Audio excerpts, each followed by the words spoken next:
மாணவர்கள் அனைவருக்கும் வணக்கம். காமராஜர் பயிற்சி மையம் திருச்சி. தமிழ்நாடு சீருடை பணியாளர் தேர்வாணையம் டிஎன்யூஎஸ்ஆர்பி மூலம் நடத்தப்படும் sub inspector of police SI சார்பாய்வாளர் காலி பணியிடங்கள் தொடர்பான அறிவிப்பு வெளியிடப்பட்டிருந்தது. ஆனால் இன்று வரை தேர்வு நடைபெறவில்லை. உச்சநீதிமன்றத்திலும் உயர்நீதிமன்றத்திலும் நிறைய வழக்குகள் நடந்து கொண்டிருப்பது மாணவர்களுக்கு தெரியும். ஆனால் மாணவர்கள் மத்தியில் ஒரு பெரிய குழப்பம் இருந்தது. என்ன நடக்க போகுது, தேர்வு எப்போ நடைபெறும், என்ன மாதிரியான வகையில் தேர்வு நடைபெறும் அப்படின்னு. அது தொடர்பாக நம்ம தமிழ்நாடு அரசு உள்துறை அமைச்சகத்திலேருந்து, ஹோம் செக்ரட்டரி டிபார்ட்மெண்ட்லேருந்து ஒரு தெளிவான அரசாணை வெளியிட்டிருக்காங்க. அந்த அரசாணையில் என்ன சாராம்சம் இருக்குது, என்ன சொல்லியிருக்காங்க, Tamil Nadu sub inspector of police தொடர்பாக வெளியிடப்பட்டிருக்கும் அந்த ஆணை என்ன சொல்லுது அப்படின்றத மாணவர்களுக்கு தெளிவுபடுத்துவதற்காக இந்த பதிவு. இதை ஸ்கிப் பண்ணாமல் மாணவர்கள் பார்க்கணும். இந்த வீடியோவை கம்ப்ளீட்டாக நீங்கள் பார்த்தீங்கன்னா உங்களுக்கு தெளிவான ஒரு புரிதல் கிடைச்சிரும். அதாவது தமிழ்நாடு காவல்துறையில் டிஎன்யூஎஸ்ஆர்பி மூலம் சப் இன்ஸ்பெக்டர் ஆஃப் போலீஸ் காலி பணியிடங்களுக்கான தேர்வு நடைபெறுகிறது இல்லையா? அப்படி வெளியிடப்படும் அந்த தேர்வில் இப்போது உதாரணத்துக்கு உங்களுக்கு சொல்கிறேன். ஒரு 1000 காலி பணியிடங்களுக்கான தேர்வு வெளியிடப்படுது அப்படின்னா, தேர்வாணைய அறிவிப்பு வெளிவருது அப்படின்னா, அதில் 200 காலி பணியிடங்களுக்கான அறிவிப்பு டிபார்ட்மெண்டல் கோட்டா, அதாவது தமிழ்நாடு காவல்துறையில் 5 வருடம் பணி அனுபவம் கொண்ட காவல்துறையில் பணிபுரிந்து வரும் விண்ணப்பதாரர்கள் மூலமாகவும், பாக்கி 800 காலி பணியிடங்கள் வெளியிலிருந்து ஓப்பன் கேண்டிடேட்ஸ் அப்படின்னு சொல்லக்கூடிய பட்டப்படிப்பு படித்த விண்ணப்பதாரர்கள் மூலமாகவும் நிரப்பப்படும் அப்படின்றது உங்களுக்கு அந்த நடைமுறை தெரியும். இதில் என்ன பிரச்சனை அப்படின்னா, இந்த முறை ஓப்பன் கோட்டாவில் அதாவது இந்த 2025ஆம் வருடம் ஒரு வழக்கு உச்சநீதிமன்றத்தில் வந்திருந்தது. எல்லாருமே நீங்கள் அறிஞ்சிருப்பீங்க. திரு ரஞ்சித் சிங் அவர்கள் தொடர்ந்த வழக்கு.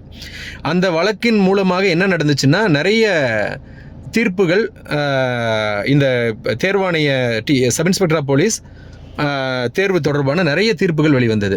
அதை மேற்கோள் காட்டி தான் இப்போ தமிழ்நாடு உள்துறை அமைச்சகம் தெளிவுபடுத்தியிருக்காங்க. இதெல்லாம் மாற்றம் கொண்டு வந்திருக்காங்க. என்னென்ன மாற்றம் கொண்டு வந்திருக்காங்க அப்படின்னா, இப்போது சப் இன்ஸ்பெக்டர் ஆஃப் போலீஸ் அறிவிப்பில் தேர்வில் கலந்துக்கிற டிபார்ட்மெண்டல் கேண்டிடேட்ஸ் இதற்கு முன்னால் நடைபெற்ற 2023 இருக்கட்டும், 22 இருக்கட்டும், அல்லது 2019, 2015 இதற்கு முன்னாடி நடைபெற்ற அனைத்து தேர்வுகளிலும் அவங்க உடற்தகுதி தேர்வில் கலந்துக்க மாட்டாங்க. அது உங்களுக்கு புரிகிற மாதிரி சொல்லணும்னா, சப் இன்ஸ்பெக்டர் ஆஃப் போலீஸ் எழுத்து தேர்வு என்பது ஓப்பன் கோட்டாவிற்கு 70 மதிப்பெண்கள் கொண்டதாகவும், டிபார்ட்மெண்டல் கோட்டா கேண்டிடேட்ஸ்க்கு 85 மதிப்பெண்கள் கொண்டதாகவும் இருக்கும். அதாவது பொது அறிவு உளவியல் பாடப்பிரிவிலிருந்து 70 வினாக்களும், பாக்கி 100 வினாக்கள், அதாவது ஒரு வினாவிற்கு அரை மதிப்பென்ற அடிப்படையில் 170 வினாக்கள், 170ல் 70 வினாக்கள் பொது அறிவு மற்றும் உளவியல் பிரிவிலிருந்தும், 100 மதிப்பெண்கள் அவர்களுடைய துறை சார்ந்த வினாக்கள், டிபார்ட்மெண்டல் கேண்டிடேட் கோட்டா மாணவர்களுக்கு துறை சார்ந்த வினாக்கள் கேட்பாங்க.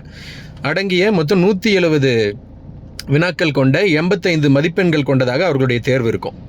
அதுவே ஓப்பன் கோட்டா கேண்டிடேட்ஸாக இருந்தால் 140 வினாக்கள் கொண்ட, ஒரு வினாவிற்கு அரை மதிப்பெண்கள் அப்படின்ற அடிப்படையில் 140 வினாக்கள் 70 மதிப்பெண்கள் கொண்டதாக இருக்கும். ஆனால் இந்த 2025 இப்போ வெளிவந்திருக்கக்கூடிய சப் இன்ஸ்பெக்டர் ஆஃப் போலீஸ் தேர்வில் இருந்து ஓப்பன் கோட்டா, டிபார்ட்மெண்டல் கோட்டா இருவருக்குமே ஒரே தேர்வு அப்படின்ற நடைமுறை கொண்டு வந்துட்டாங்க. அதாவது 70 மதிப்பெண்கள் என்ற அடிப்படையில் தான் தேர்வு நடைபெறும். ஃபஸ்ட்டு என்ன மாற்றம் நடந்திருக்குன்னா, 70 மதிப்பெண்கள் கொண்ட அடிப்படையில் தான் டிபார்ட்மெண்டல் கோட்டாவுக்கும் ஓப்பன் கோட்டாவுக்கும் தேர்வு நடைபெறும் அப்படின்ற முதல் மாற்றம் செஞ்சுருக்காங்க. அப்போ அடுத்து உடற்தகுதி தேர்வு. இதற்கு முன்பு டிபார்ட்மெண்டல் கோட்டா கேண்டிடேட்டுக்கு இதுக்கு முன்னால் நடந்த எந்த தேர்வுகளையும் அவங்களுக்கு உடற்திறன் தேர்வு நடைபெறாது. அதாவது எண்டூரன்ஸ் டெஸ்ட் மட்டும் நடக்கும். உடற்திறன் தேர்வு மட்டும் 1500 நடக்குது இல்லையா, அந்த 1500 மட்டும் இருக்கும். பாக்கி கயிறு ஏறுறது, long jump or high jump, 100 meter or 400 meter, இந்த மாதிரி ஈவெண்ட் எதுவுமே டிபார்ட்மெண்டல் கோட்டா கேண்டிடேட்டுக்கு இருக்காது. அதற்கு பதிலாக தான் அவங்களுக்கு 85 மதிப்பெண்களுக்கு தேர்வு நடைபெற்று வந்தது. இந்த முறை உச்சநீதிமன்றம் என்ன சொல்லிட்டாங்க அப்படின்னா, ஓப்பன் கோட்டா, டிபார்ட்மெண்டல் கோட்டா 2 பேருக்கும் எந்த விதமான மாற்றமும் இல்லை. ரிட்டன் டெஸ்ட் 70 மதிப்பெண்கள் கொண்டதாக ஒரே வினாத்தாளாகவே இருக்கட்டும், தனித்தனி வினாத்தாள் வேண்டாம். அதுபோக open quota, departmental quota candidate இருவருக்குமே உடற்தகுதி தேர்வு அவசியம். இருவருக்குமே 15 மதிப்பெண்கள் என்ற அடிப்படையில்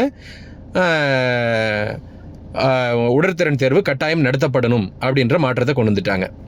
இப்போ இது அடுத்து எப்படி அப்போ ஒரு தேர்வாணைய அறிவிப்பில் எந்த மாதிரியான மார்க் அலோகேஷன் இருக்கும் அப்படின்னு பார்த்தீங்கன்னா, அதாவது எழுத்து தேர்வுக்கு ஓப்பன் கோட்டா டிபார்ட்மெண்ட் கோட்டாவுக்கு 70 மதிப்பெண்கள், அடுத்து உடற்தகுதி தேர்வுக்கு உடற்திறன் தேர்வுக்கு 15 மதிப்பெண்கள், மொத்தம் 85.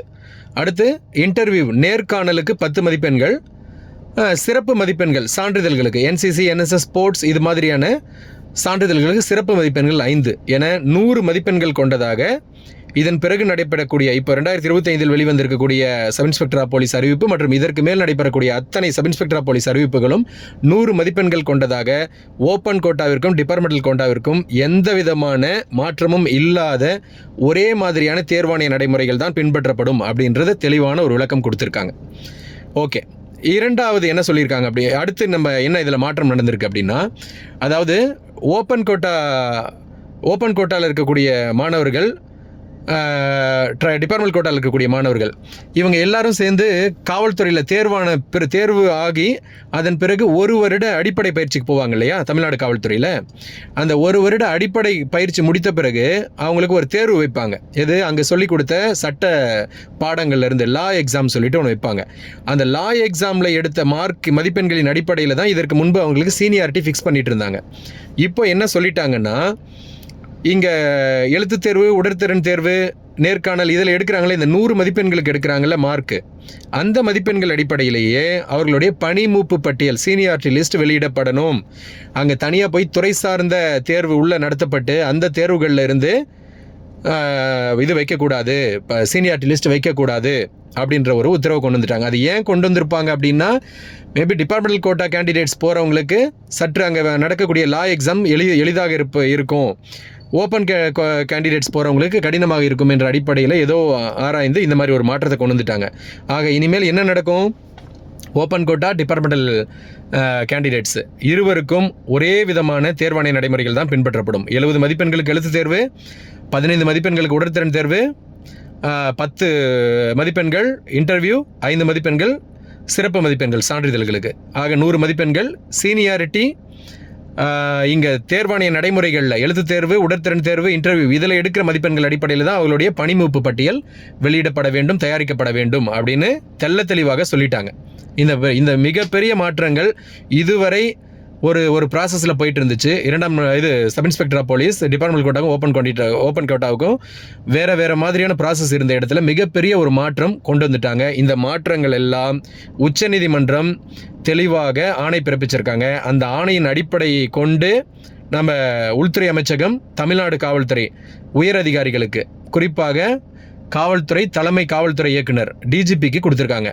இதன் அடிப்படையில் இப்போ அடுத்து என்ன மாற்றம் நடக்கும் அப்படின்னா, தமிழ்நாடு டிஜிபி மற்றும் டிஎன்யூஎஸ்ஆர்பி என்ன பண்ணுவாங்க, புது நோட்டிஃபிகேஷன் கொடுப்பாங்க. எஸ்ஐக்கு புது நோட்டிஃபிகேஷன்னா புது காலி பணியிடங்களுக்கான அறிவிப்பு ஏற்கனவே இருக்கிறதுலையே ஒரு மாடிஃபிகேஷன் பண்ணி புதுசாக ஒன்று வெளியிடுவாங்க. ஏன்னா ஏற்கனவே இருக்கிறதுல என்ன சொல்லியிருக்காங்க, ஓப்பன் கோட்டாவுக்கு 70 மதிப்பெண்களும் டிபார்ட்மெண்டல் கோட்டாவிற்கு 85 மதிப்பெண்கள் நடைபெறும். டிபார்ட்மெண்டல் கோட்டாவுக்கு சிலபஸே வேறன்னு சொல்லியிருப்பாங்க எழுத்து தேர்வுக்கு.